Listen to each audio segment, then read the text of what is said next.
माँ कात्यायनी नवरात्रि के छठे दिन पूजी जाने वाली देवी दुर्गा का छठा रूप है। उन्हें वीर योद्धा देवी के रूप में जाना जाता है, जिन्होंने महिषासुर नामक भयंकर राक्षस का वध किया था। इसीलिए उन्हें महिषासुरमर्दिनी भी कहा जाता है। उनकी कहानी दो मुख्य पहलुओं से जुड़ी है, उनका जन्म और महिषासुर का वध। उत्पत्ति और नामकरण पौराणिक कथाओं के अनुसार एक समय महिषासुर नामक राक्षस ने अपनी शक्तियों से स्वर्ग और पृथ्वी पर भारी उत्पात मचा रखा था। उसे ब्रह्मा जी से यह वरदान मिला था कि उसका वध कोई पुरुष या पशु नहीं कर सकता। देवताओं की प्रार्थना पर ब्रह्मा, विष्णु और शिव त्रिमूर्ति ने मिलकर अपनी अपनी दिव्य ऊर्जा को एक साथ मिलाया। इस संयुक्त ऊर्जा से एक अत्यंत तेजस्वी, अद्भुत और शक्तिशाली देवी का प्राकट्य हुआ। उनका मुख भगवान शिव के तेज से, बाल यमराज के तेज से, भुजाएं भगवान विष्णु के तेज से और वक्ष चंद्रमा के तेज से बने।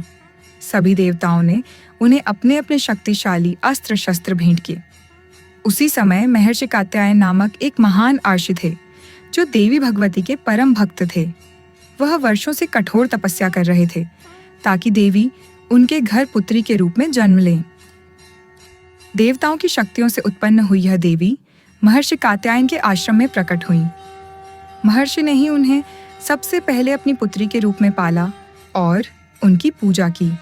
चूंकि उनका पालन पोषण महर्षि कात्यायन ने किया था, इसलिए उन्हें कात्यायनी के नाम से जाना गया। महिषासुर का वध देवी कात्यायनी का मुख्य उद्देश्य महिषासुर का वध करके धर्म की पुनर्स्थापना करना था। अपने दिव्य रूप और अस्त्रों से सुसज्जित होकर माँ कात्यायनी महिषासुर का वध करने के लिए विंध्याचल पर्वत पर पहुंची, जहां महिषासुर का वास था। महिषासुर के अनुचरों ने जब देवी के अपूर्व सौंदर्य को देखा तो उन्होंने जाकर महिषासुर को इसकी सूचना दी और उसे देवी को अपनी रानी बनाने के लिए कहा। महिषासुर ने देवी के सामने विवाह का प्रस्ताव रखा, जिसे माँ कात्यायनी ने ठुकरा दिया और कहा कि वह केवल उसी से विवाह करेंगी जो उन्हें युद्ध में हरा देगा। इसके बाद माँ कात्यायनी और महिषासुर के बीच एक भयानक युद्ध हुआ। महिषासुर बार बार अपना रूप बदलकर देवी को भ्रमित करने का प्रयास करता रहा। कभी भैंसे का रूप लेता तो कभी किसी अन्य जानवर का, परंतु देवी की शक्ति के सामने उसकी एक न चली।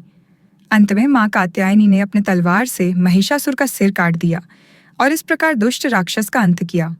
इस विजय के कारण माँ कात्यायनी को शक्ति, साहस और बुराई पर अच्छाई की जीत का प्रतीक माना जाता है। अन्य महत्व भागवत पुराण के अनुसार गोकुल की गोपियों ने भी भगवान कृष्ण को अपने पति के रूप में पाने के लिए मार्गशीर्ष अग्रहण के पूरे महीने माँ कात्यायनी की पूजा की थी। इसी कारण से यह भी मान्यता है कि अविवाहित लड़कियां मनचाहा जीवन साथी पाने के लिए माँ कात्यायनी की उपासना करती हैं। यह कहानी हमें सिखाती है कि बुराई कितनी भी शक्तिशाली क्यों ना हो, सत्य और धर्म की शक्ति हमेशा उस पर विजय प्राप्त करती है।